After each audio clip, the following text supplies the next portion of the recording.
Bonjour, Natalie here. Welcome to Franco Foods. Today, I'm visiting my Acadian roots by making ploys. It's a very simple recipe, but holds a very special place in the hearts and stomachs of Acadians.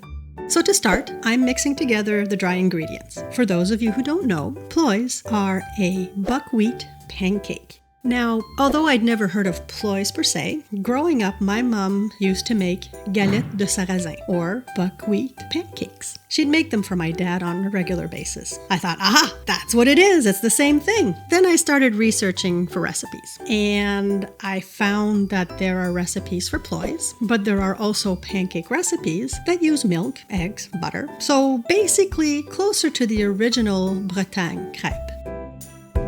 Okay, now I'm adding some water to the dry ingredients and I'm going to make a paste.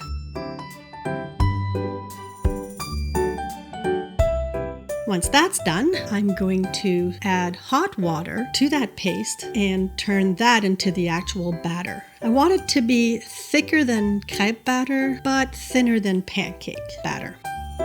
While preparing for this episode, I decided to look into my family history, which my brother Claude has been researching for over 20 years. Through our mother, Agnès Boucher, who was born bourgeois, we are descended of Jacques Bourgeois. He was born in France around 1619. He arrived in the colony of New France as a surgeon around 1641. He settled in Port-Royal, or Port Royal, in Nova Scotia. So we've been here for a while. Also, I found out that he is considered to be the founder of Beaubassin in Nova Scotia because in 1672 he sent a group to settle that area.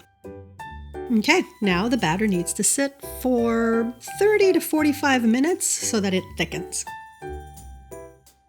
For the longest time, I wasn't even sure what ploys were. My husband works with a gentleman who is originally from the St. John's Valley in northern Maine. Rick Dubé is a proud Acadian and the first guest cook at Franco Foods. He joined me to share the tradition of ploys and talk about what it means to him to be an Acadian. I grew up in northern Maine in a small town called Madawaska, and now I live in Westford, Massachusetts with my wife, my daughter, Olivia, and my son, Nathan. While here, Rick showed me the technique he learned and uses to make ploys. You really want to cook it on a non-stick pan or cast iron. I have a glass of water here that I use. I just dip my finger in, and I want to see that it's sizzling. Nice. The water just evaporates off the pan like this. I like a smaller ladle because I think it makes a nice size ploy. So then you take the back of your ladle and you stir from the middle out and you spread out the batter. And you have these nice eyes, which the French call les yeux. Les yeux, okay. And then you see how easy it comes off the pan. But all I do is I transfer it to the plate and then I cover it with a dish cloth.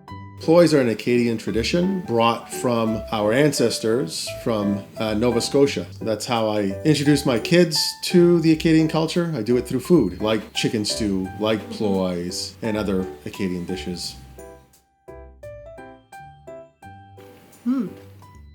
It's very, very light. It's very simple. Thanks, Rick. Always great to learn from first-hand experience. This week's vocab is le sarrasin, la louche, le fouet, tourner, je mets du sirop d'érable sur mes crêpes de sarrasin. Now it's time to make my ploys. I'm using a cast iron pan because, well, I like cast iron. So let's see how they turn out. I'm doing my best to follow and remember the technique that Rick showed me. I see the eyes, or the bubbles. It's not as bubbly as it was with the mix, though. I think the center is a little too thick compared to the rest, but it looks good underneath.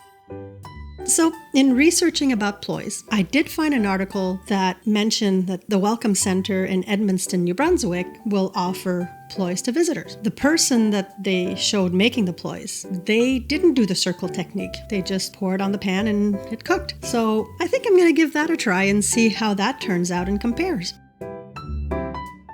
Well, it's definitely thicker this way. It has a lot more bubbles too, though. I can't imagine that I'm going to be able to roll it very well. I guess we'll see. The article did show that it was served flat and not rolled. Kind of reminded me a little bit like of a fried dough that you get at an amusement park. Okay, the ploys are done and ready to be topped. First one, I'm going to do butter and brown sugar. This is a thick one, so it's kind of difficult to roll up. Okay, let's do the molasses now. Now for the fresh fruit. Okay, I really can't roll this. I guess I'm doing more of a crepe look in this case. I do enjoy fresh fruit though. I feel like a kid again. It really reminds me of the sweet treat my mom would make. Butter and then brown sugar on top on a piece of white bread. Loved that treat. Et voilà, a little piece of Acadiana for you to try. Have you ever had ploys? How do you make them? And what's your favorite topping? Share in the comments below, I'd love to hear. A very special thank you to Rick Dubé for joining me for this episode. Until next time, merci et à la prochaine!